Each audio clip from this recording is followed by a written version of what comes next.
Hi, I'm Micah Halpern. Thank you for joining me today as I do some thinking out loud. Our first segment is called Background Briefing. The first thing I've been thinking about is the nature of society. Every society has bystanders.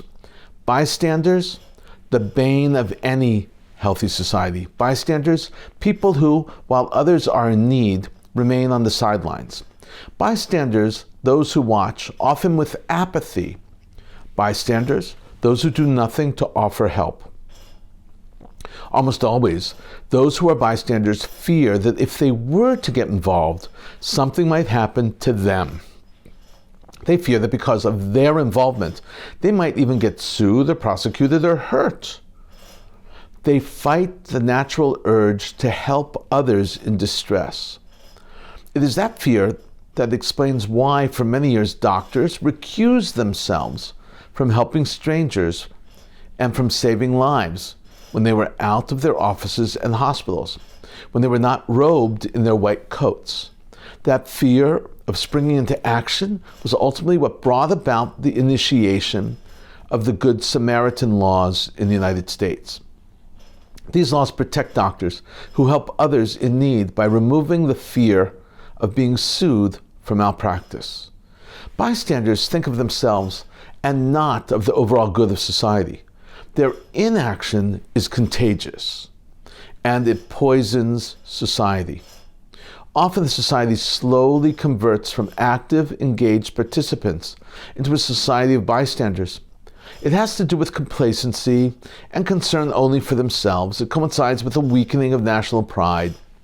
Rather than being proactive, bystanders let others do the hard work of running society. They want others to do the work of building a society that they can then enjoy. Bystanders do not become public personalities or public servants. Neither are they volunteers. In their eyes, volunteers are suckers, doing work for free and gaining no benefit from it. Once a bystander does not mean always a bystander. People can change, and bystanders can move up and become engaged members of their society, and sometimes the reverse happens. Sometimes a once actively engaged person becomes disillusioned and becomes a member of the bystander crowd. In Israel, the tragedy of October 7th forced many bystanders into the sphere of engaged volunteers, helping many who needed support. Out of the horrors of October 7th, wondrous societal changes emerged. Committed city folk flocked to help out in rural communities. Remarkable art, music, drama, poetry emerged. What is happening in Israel today caught on with American Jewry, many of whom flocked to Israel also to do something, anything that needed to be done. And they returned home to America inspired not by what they had done, but the way Israel and Israelis were coping with this disaster. National unspoken message was get involved and do something. That spirit of volunteerism should be a model, not just for Jews world over, but for the world. In the U.S., there is a strong tradition of volunteerism, certainly within the Jewish community. Without the American Jewish women of Hadassah, let's say, for instance, led by the inimitable Henrietta Zold, who galvanized hordes of volunteers, Israel's medical community would be in a different place today. It was Hadassah ladies, as they were called, who raised much of the money needed to create hospitals in Israel. It's hard to imagine how long it would have taken to establish those institutions without the volunteerism of Hadassah and Hadassah ladies. Fast forward to today. Despite this great history nowadays, the tone in the United States has weakened the spirit of volunteerism, and few are willing to take the responsibility that comes with standing up and getting involved. The trial of Daniel Penny is a perfect example. On May 1st, 2023, a homeless man named Jordan Neely boarded the 2nd Avenue subway in New York City. He threatened his fellow riders. They became frightened. Penny, an ex-Marine, stepped in to protect those in the subway car by placing Neely in a chokehold. Neely died. Daniel Penny was charged with second-degree manslaughter and negligent homicide. With a deadlocked jury, the prosecution dropped the manslaughter charge. In the end, the jury found Penny not guilty of the second charge of negligent homicide. Penny was a free man, but despite the jury's decision, the message that was sent out to New Yorkers was, be a bystander. Don't get involved. That is a very dangerous and damaging message. A nation wants people to get involved, wants them to protect their country, not only when they are in the military and in uniform, but to protect the nation in everyday life, to protect the character of their nation.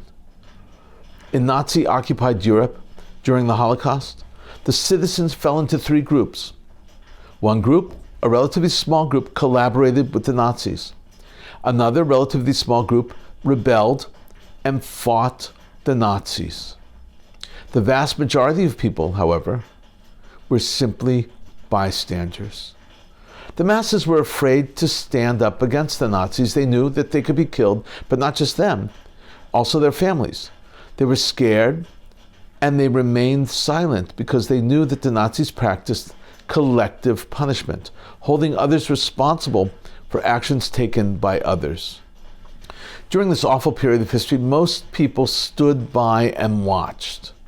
And there was a famous scene in Claude Lanzmann's epic documentary, Shoah, in which a local Pole was asked what he did to help save Jews. And the local Pole recalled seeing cattle cars stuffed with Jews. He recalled seeing the Jews trying to see through the tiny slats of the train and to grab a breath of fresh air. This Pole recalled that when the train stopped, he passed his hand across his neck, as if to say he was warning them that they were to be slaughtered. It doesn't take a hero to stand up and help others. Sometimes that comes in the form of monetary donations. Sometimes it comes by donating time and even advice. All it takes is compassion and consideration for others, just like the Israelis are doing right now in Israel. Coming up next, Points of View. First up is a column from the Jerusalem Post. It's written by Liat Collins and published on January 17, 2025. It's entitled My Word. That's the name of her column in general. Justice and Injustice on the Brink of a Hostage Deal. Subtitled, Examining the Complexities of Hostage Deals with Hamas, Justice and the Ongoing Impact on Israel's Fight Against Terrorism. This is how Liat Collins begins. There is no good hostage deal. There is no justice. No agreement on the release of those abducted to Gaza is going to be ideal, because although Hamas and its jihadist partners in crime invaded southern Israel on October 7, 2023, and perpetrated a mega atrocity, murdering 1,200 people and kidnapping some 250, it is Israel that's expected to pay the price in an exchange. Liat Collins now explains that the hostage deal has great benefits, but there are some serious downsides of the hostage deal, of all hostage deals. She writes, that's the good news. The bad news is that the deal also involves the release of Palestinian prisoners, terrorists, from Israeli jails. And we've been here before, notably with the Gilad Shalit exchange in 2011 that resulted in the release of some 1,000 terrorists in return for the kidnapped Israeli soldier. Many of the released prisoners returned to their terrorist activities, including Yahya Sinwar, the October 7, 2023 mastermind, whose brother Mohammed Sinwar now heads the terrorist movement. It is obvious to Liat that while it is painful to write about the downside of the deal, but it is essential to understand the enormous price and risks of such deals. She writes, nobody with the heart wants the hostages to stay in captivity. Over the last 15 months, the names and faces have become familiar to all Israelis, the greater Jewish community and beyond. We don't know exactly who and how many of the 98 hostages still being held are alive, and that just adds to the pain, part of Hamas's psychological warfare. Liat now describes the suffering in Israel. She explains that every soldier's death is felt deeply. She writes, Tragically, more than 400 IDF soldiers have been killed in Gaza since the start of the war, including 15 over the last 2 weeks. The heart breaks every time we hear the words, Hutar lepirsum. It has been cleared for publication, followed by the names of fallen soldiers and photos of smiling, ever-young faces. This week, when news of fallen soldiers was released, the left-leaning echo chamber on social media began to reverberate with the mantra, they are being led like lambs to the slaughter. What an injustice to the soldiers who just sacrificed their lives. They're not led like lambs to their deaths. Many have been fighting like lions for months, lions of Judah. And the reason they were in Beit Hanun was not a political caprice. They were there to fight the terrorists. Hamas terrorists returned to northern Gaza neighborhood as soon as the IDF pulled out in previous operations. Liat Collins now concludes with the Houthis and all terrorists in general. She writes, will the Houthis also abide by the ceasefire deal in Gaza or continue to launch rockets on Israel and threaten international shipping? What will happen in Lebanon when the 60-day ceasefire comes to an end at the end of the month? How will terrorists be prevented from revamping Gaza? The question of the hostages will not bring about an end of the war as long as those who profess commitment to justice permit terrorist organizations to get away with murder. This again is a very long column. I had to cut it a bit. It raises some critical questions that we will continue to discuss next week, actually. Alan Dershowitz calls this deal an extortion, and he is correct. Thank you, Liat Collins. Next up is a column from the Jerusalem Post again. That's by Yisrael Medad. And it was published on January 16th, 2025. It's entitled, How We Should Navigate Media Narratives and Israel's Zionist Ethos. Opinion, subtitled. What we do know, however, is that Israel's public is being ill-treated, not for the first time, about a critical issue that involves our personal security and collective Jewish Zionist ethos. Medad asks a serious question about the need to fully discuss the issues and not hide behind them. Not hide them at all. It's an ethical question, but it's also an issue at the heart of the ethos of Israeli society. This is how Yisrael Medad begins. A year ago, during a Channel 12 news broadcast of its Friday evening summary of the week, Diary, Ulpan Shishi, or Friday Studio, foreign news editor Arad Nir called for Israel to halt the fighting in Gaza. That was on the 100th day of the war. In a post on X, or Twitter, he noted that since then, he has not appeared based on the decision of his editor. In the video of the broadcast, he said, Hamas's condition for progress regarding the hostage deal is to halt the fighting.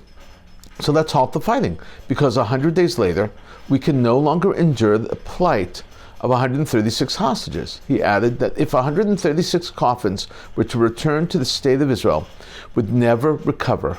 The Zionist ethos would never recover. Little, if any, talk has been devoted to what actual developments stemming from previous releases of terrorists from Israeli prisons. Now Yisrael Medad explains the dangers of not discussing the issues. They could have disastrous consequences, like freeing Yahya Sinwar, who masterminded and coordinated the horrific massacre of October 7th. Medad writes, after all, former Hamas leader in Gaza, Yahya Sinwar, himself was a prime example of what can happen if a terrorist is released. Instead of Nir's fabricated ethos, should we not be talking about the value of lives of future possible victims of Hamas and Fatah terror? Or debating a possible breakdown of social solidarity? Has any official pro-hostage deal activist been asked why Hamas refused even to inform Israel about who among the hostages they hold are still alive? Should that not be an indicator that Hamas knows full well it is stringing Israel along? Can Hamas be trusted? Medad concludes, writing that Israel deserves the debate and should not be sheltered from it. He writes, as this is being composed, we are still waiting for something to actually happen. What we do know, however, is that Israel's public is being ill-treated, not for the first time, about conducting an open and fact-based debate over the critical issue that involves our personal security and collective Jewish Zionist ethos as a people. Again, an excellent column. It too was long, and I had to truncate it. I highly recommend that you all read both of these columns in their entirety. Coming up, commenting through cartoons where pictures tell the story. I want to show you 7 cartoons today. 6 of the cartoons depict the Gaza ceasefire. That's been a theme in general across the Cartoon Network. This first cartoon depicts Bibi Netanyahu, the Prime Minister of Israel, on a tank towing President Trump, the White House, and the Capitol itself, the buildings. It is entitled Trump Truce. This is just one of many cartoons poking fun at the ceasefire, especially the force Trump used to secure the ceasefire. The second cartoon is so biting. One man is elated, an Israeli, saying, "Finally a ceasefire. Hamas is freeing hostages." And the father from Gaza, holding his son's hand, asks, "Us too?" The cartoonist's point is that all this emphasis has been put on the kidnapped. What about the Gazans who have been suffering to the point of making them a parallel between the two issues? It is a very difficult and harsh parallel and flatly incorrect, even immoral. This third cartoon is part 2. It follows the exact same theme in Gaza, same artist. One man says, "We have a ceasefire." This time the mother holding 2 children responds, "A ceasefire on what?" And they're standing in Gaza and there's rubble all around them. This again is very sad.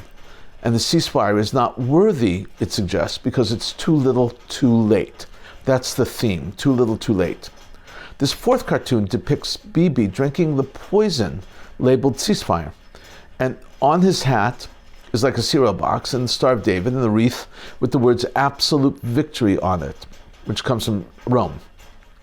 The fifth cartoon is set in destroyed Gaza. Israeli PA flag are both flying and they're tattered. 2 men, obviously an Israeli and a Gazan, says to the other, "Congratulations on the ceasefire." Again, this follows the similar theme of so many other cartoons. This cartoon is somewhat less biting, but has the same theme: too little, too late. The obvious message is extremely pessimistic. This next cartoon shows a white dove of peace with the background of black. In its mouth is a wilted olive branch.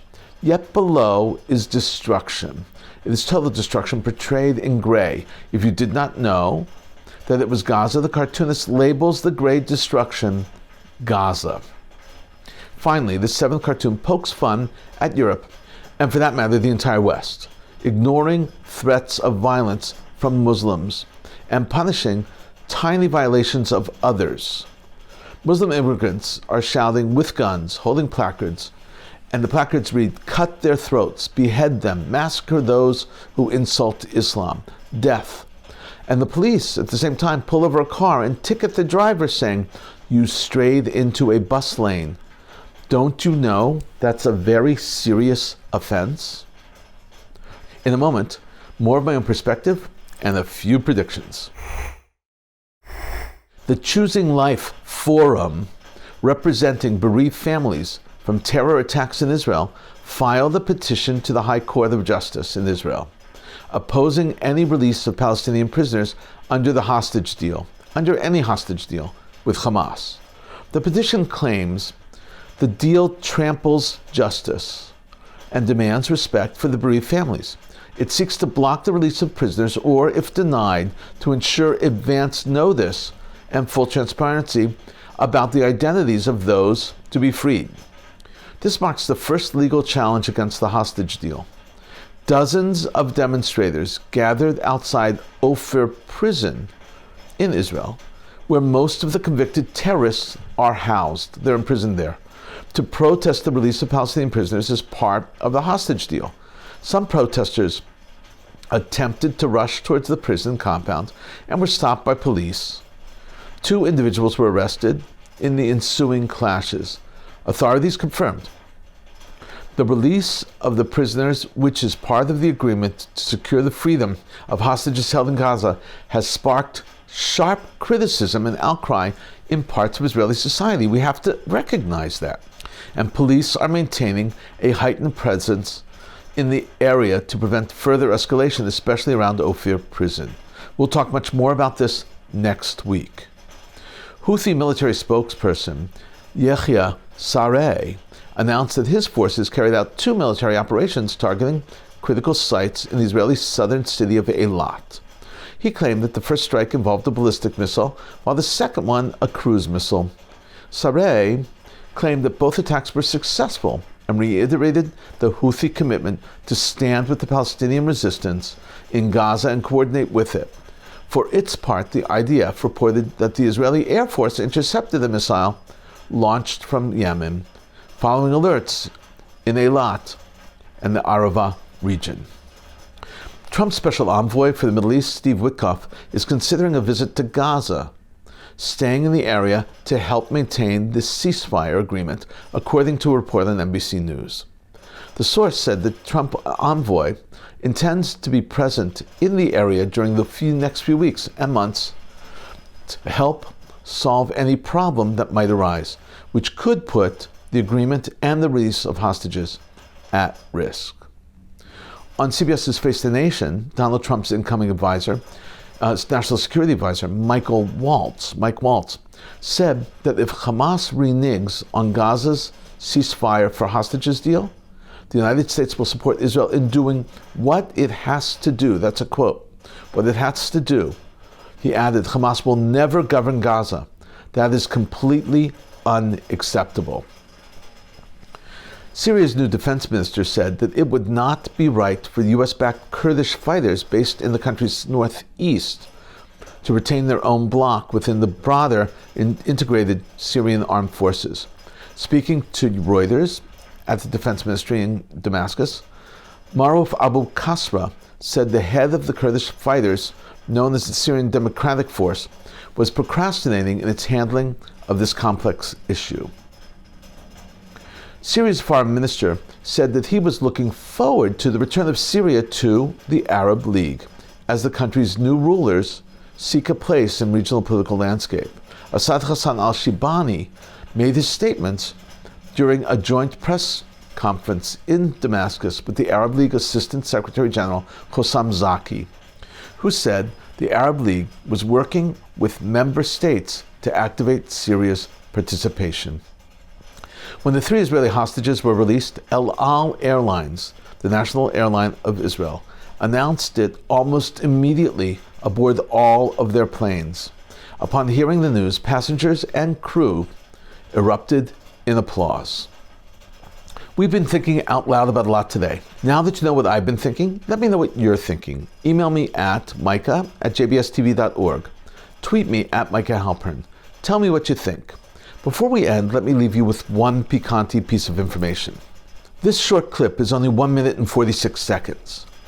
It shows the release of the 3 Israeli hostages. It's from an Australian media outlet.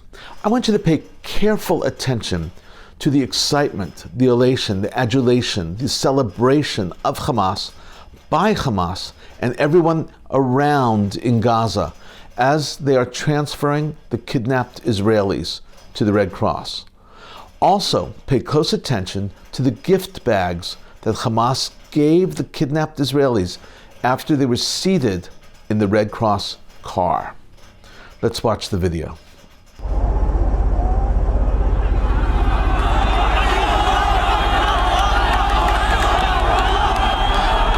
This is the moment 3 Israeli hostages were released from Gaza, marking a turning point in the Israel-Hamas war. But their newfound freedom came with a twist. Each hostage was handed a gift bag. Romy Gonen, Emily Damari and Doron Steinbrecher were the first hostages to be released under a fragile ceasefire deal. An Israeli hospital confirmed their physical condition was good enough to allow them to go straight to their families.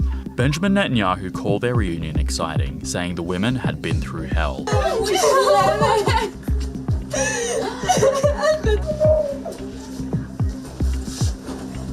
The deal will see 33 Israeli hostages released over 6 weeks in exchange for hundreds of Palestinian prisoners. Aid is flowing into Gaza, and Israeli forces are pulling back to let displaced Palestinians return home. The ceasefire took months of negotiations by the US, Egypt and Qatar, but it's a fragile agreement, and some say these gift bags send a chilling message. Each hostage was handed a brown paper bag when handed over to the Red Cross. You might think these were the hostages' personal items, but inside were so-called souvenirs, photos of the hostages during captivity, a commemorative image of Gaza, and a certificate stamped with Hamas's crest. Hamas didn't explain the bags, but the gesture has sparked debate. Some say it's psychological manipulation, a reminder of the group's power over the hostages. Others see it as an attempt to control the narrative and public perception. The next stage of negotiations to discuss a permanent ceasefire will begin in early February. But with 94 Israeli hostages still in Gaza and over 10,000 Palestinians in Israeli prisons, the crisis is still far from over. This was very disturbing, but these next 3 videos is what Israelis will remember. They are the reunions of the now freed hostages, Roni, Daron, and Emily, with each of their mothers. Each video shows the moment they first see one another. The videos are very emotional. Each is about 30 seconds long.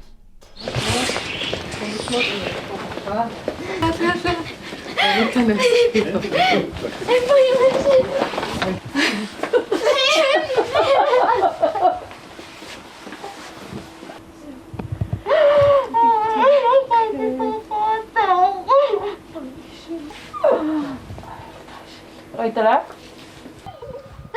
איזה יפים אתם!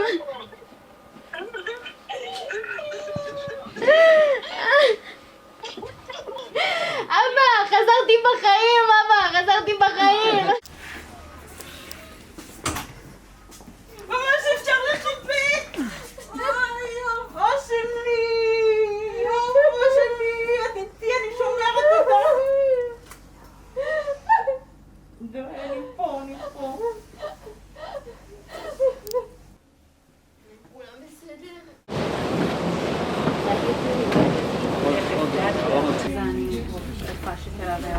אהלן ויזיין. איפה? את מחפשת אמא? כן.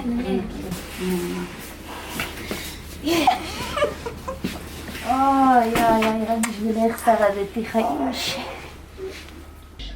אחים שלי! אחים שלי! שרדתי! Thank you for thinking out loud with me, Micah Halpern. Let's think out loud again next week on JBS.